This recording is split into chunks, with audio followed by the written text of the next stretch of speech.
తీర్చాలని చెప్పి నేను డిమాండ్ చేస్తూ ఉన్నాను. అదేవిధంగా మలక్పేట్కి ఎంటర్ కాగానే మరి ఆడపిల్లలందరితో కూడా కలిసి పెద్ద ఎత్తున స్కూటీలు ఇవ్వాలనేటటువంటి కార్యక్రమాన్ని కూడా చేయడం జరిగింది. ఈ ప్రభుత్వం ఏదైతే వాగ్దానాలు చేసిందో 2500 ఇస్తామని, స్కూటీలు ఇస్తామని, ఫ్రీ కరెంట్ ఇస్తామని, గ్యాస్ ఇస్తామని అన్నీ కూడా ఎక్కడ చూసినా కూడా ప్రజలు అందడం లేదు అని క్లారిటీగా చెప్తా ఉన్నారు. కాబట్టి ప్రభుత్వాన్ని మేము ఒకటే డిమాండ్ చేస్తున్నాం, మీరు 6 గ్యారెంటీలు గాలికి వదిలేసిండ్రు, ఇది కరెక్ట్ కాదు. 6 గ్యారెంటీల మీద దృష్టి పెట్టండి, ముఖ్యంగా ఆడబిడ్డలకు ఇవ్వాల్సిన వాటి మీద దృష్టి పెట్టండి. Thank you. జై తెలంగాణ. కవితక్క గారి నాయకత్వం వర్ధిల్లాలి. కవితక్క గారి నాయకత్వం వర్ధిల్లాలి. జై తెలంగాణ. ల్యాండ్ సేకరించక ముందే పనులు స్టార్ట్ చేశారు.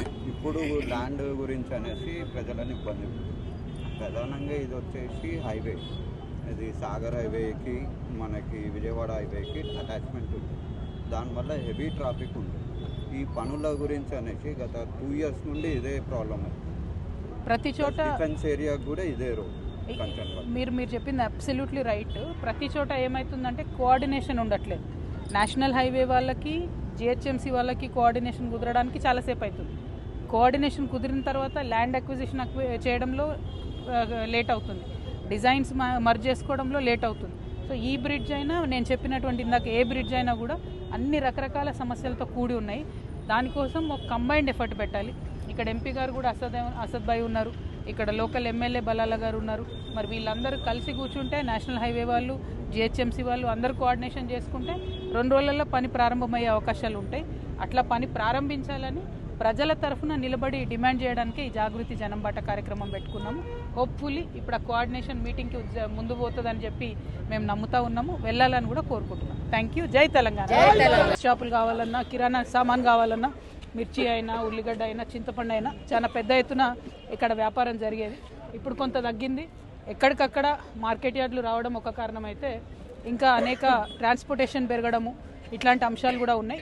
అయినప్పటికీ ఇక్కడ 42 ఎకరాల్లో ఉన్నటువంటి పెద్ద మార్కెట్ యార్డ్లో కొంత అటు ఇటు ఇండ్లకు అట్లా పోయినా కూడా ఇప్పటికి కూడా one of the biggest market యార్డ్గా మలక్పేట్ మార్కెట్ యార్డ్ ఉన్నది. ఇందులో ఉన్నటువంటి వాళ్ళందరూ కూడా మంచిగా అన్నదమ్ములాగా కలిసి ఉండి హమాలీలకు ప్రత్యేకంగా వాళ్ళకు కేర్ తీసుకోవడం చాలా సంతోషకర విషయం. ఇప్పుడు రాను మెల్లగా మనోళ్ళంతా తగ్గిపోయారు. బయట రాష్ట్రాల నుంచి వచ్చినటువంటి బిడ్డలే ఇక్కడ అంతా కూడా హమాలీలుగా, కూలీలుగా కూడా పనిచేస్తున్న సందర్భాన్ని కూడా మనం గమనిస్తూ ఉన్నాం. మరి ఇట్లాంటి మార్కెట్ యార్డ్లో కొంత శానిటేషన్ ఇష్యూ కనపడతా ఉంది. మెయిన్ మార్కెట్ యార్డ్ రోడ్ ఏదైతే ఉందో అది కనీసం లారీలు పోకుండా మనుషులు కూడా తిరగలేనటువంటి పరిస్థితి ఉంది. ఈ చుట్టుముట్టు కొంత మళ్ళీ లైట్లు గీట్లు ఇట్లాంటివి పెట్టాల్సిన అవసరం ఉన్నది.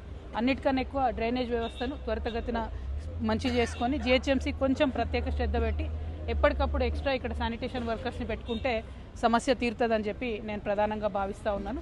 మరి ఇక్కడ ఉన్నటువంటి మార్కెట్లో ఉన్నటువంటి వ్యాపారవేత్తలకు, అదేవిధంగా హమాలీలకు, ప్రజలకు మీరు చాలా మంచి సౌకర్యాన్ని కల్పిస్తూ ఉన్నారు.